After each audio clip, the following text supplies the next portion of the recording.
और खबर राजधानी भोपाल से है। पुलिस ने कॉम्बिंग ऑपरेशन चलाया है। ईरानी डेरे से 39 अपराधियों को पकड़ लिया।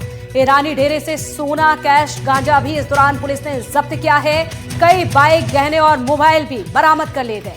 1 लाख का इनामी अपराधी शहादत को दबोच लिया गया है। शहादत, आपको बता दें, यूपी के प्रतापगढ़ का रहने वाला है। शहादत पर राजगढ़ में अपराध, लूट के गंभीर आरोप भी लगे। तो ईरानी डेरे से कुल 8 महिलाएं, 31 पुरुष इस दौरान पकड़े गए। अन्य राज्यों से भी भोपाल पुलिस लगातार संपर्क में जुटी हुई है, संपर्क कर रही है और भी खुलासे और भी गिरफ्तारियां फिलहाल यहां पर हो सकती हैं। इस वक्त की बड़ी खबर आपको बता रहे हैं राजधानी भोपाल से।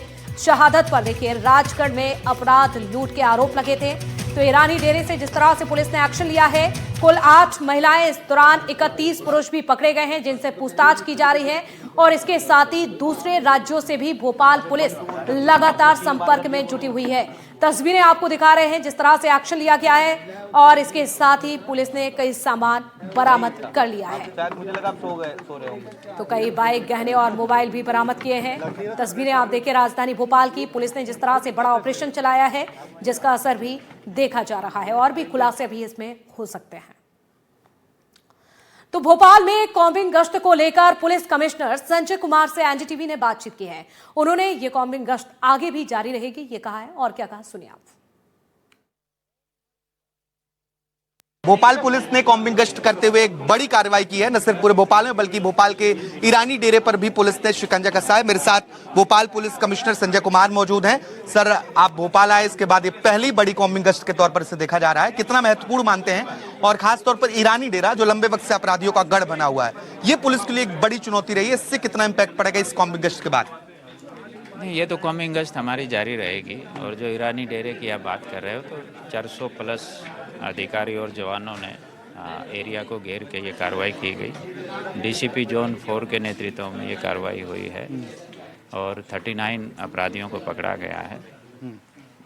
सर, यहाँ से जब आप लोगों ने छापेमार कार्रवाई की, कॉम्बिंग गश्त किया, क्या ऐसा मिला? क्या अन्य राज्यों के अपराधी यहाँ पर थे? कुछ चोरी के सामान मिले हैं, ज्वेलरी मिली है? क्या क्या बरामद हुआ है पुलिस को? नहीं, काफ़ी सोना मिला है और कैश भी मिला है, गांजा मिला है, मोबाइल 2 व्हीलर मिले हैं और 1 लाख का इनामी भी इसमें पकड़ा गया है।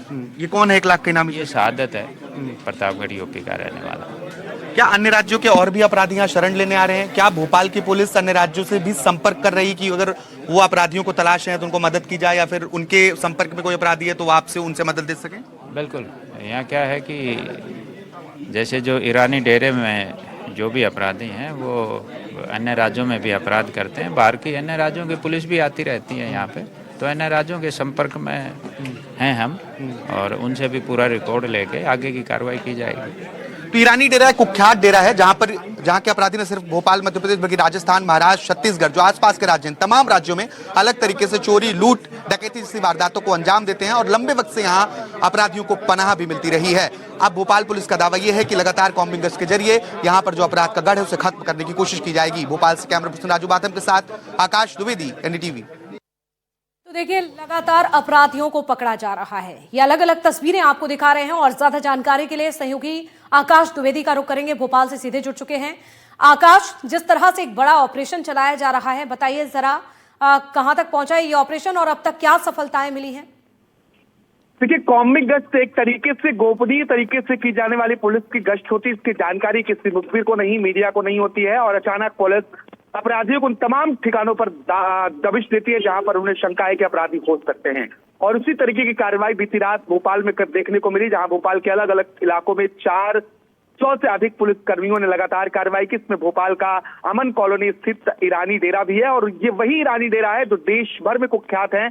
और यहाँ के अपराधी इतने शातिर हैं कि वो न सिर्फ मध्य प्रदेश बल्कि देश के तमाम अन्य राज्य, चाहे उत्तर प्रदेश हो, राजस्थान हो, हरियाणा हो या फिर छत्तीसगढ़, इन तमाम राज्यों में वारदातों को लगातार अंजाम देते रहे हैं। और न सिर्फ वारदात को अंजाम देते हैं बल्कि ईरानी डेरे में अन्य राज्यों के अपराधियों को शरण भी दी जाती है। और जब कल भोपाल पुलिस यहाँ पर पहुंचती है तो 1 लाख रुपए का इनामी जो बदमाश प्रतापगढ़ उत्तर प्रदेश का रहने वाला है शहादत, उसे गिरफ्तार किया जाता है। यहाँ से कई महंगी बाइकें, ज्वेलरी और फोन, यानी कि यहाँ पर देखिए बरामद के साथ ही गिरफ्तारियां भी हो चुकी हैं। आप पल पल की अपडेट लगातार आपसे लेंगे। आकाश, शुक्रिया फिलहाल जानकारी के लिए।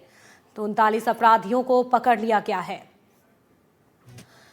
आगे बढ़ेंगे और बड़ी खबर का रुख करेंगे। मध्य प्रदेश में बाघों की मौत का मामला। मध्य प्रदेश अब ऐसे में हाईकोर्ट ने, आपको बता दें, एमपी हाईकोर्ट की ओर से आदेश भी जारी किया जा चुका है।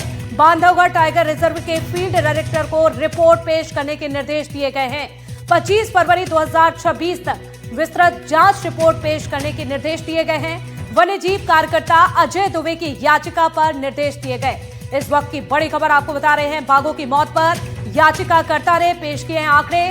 साल 2025 की बात की जाए तो एमपी में 54 बाघों की मौत दर्ज हुई है। चलिए और ज्यादा जानकारी के लिए हमारे साथ संजीव चौधरी जुड़ चुके हैं। संजीव जी, जिस तरह से देख रहे हैं हम, एमपी में बाघों का जो कुनबा है वो कहीं ना कहीं उसमें कमी देखी जा रही है। बताइए जरा, मामला हाईकोर्ट तक जा पहुंचा, अब तक क्या कुछ हुआ है? देखिए, सबसे ज्यादा चिंता की बात यह है कि 2026 जिसका अभी शुरू हुई है उसमें भी 9 बाघों की मौत हो चुकी है। कुल विश्व में 5421 बाघ है। इनमें से 3167 बाघ भारत में है और मध्य प्रदेश में 785 बाघ है। इनकी रक्षा करना हमारे कर्तव्य है और टाइगर प्रोजेक्ट जो बनाए गए हैं उसका मूल उद्देश्य यही था कि इन टाइगरों की रक्षा की जाए। पर पिछले कई समय से ऐसा लग रहा है कि लगातार 2021 में 34, 2022 में 43 और 2025 में 54 बाघों की मौत हुई है। तो ये आंकड़ा बहुत चौंकाने वाला है और अगर इसमें अभी से चैतन्यता नहीं आई और इस पर ध्यान नहीं दिया गया तो हम बहुत जल्दी बाघों से बिल्कुल ये आंकड़े कहीं ना कहीं चिंता पैदा कर रहे हैं, जिस तरह से कुनबा लगातार घट रहा है। चलिए आपसे अपडेट लेंगे। शुक्रिया फिलहाल जानकारी के लिए संजीव जी।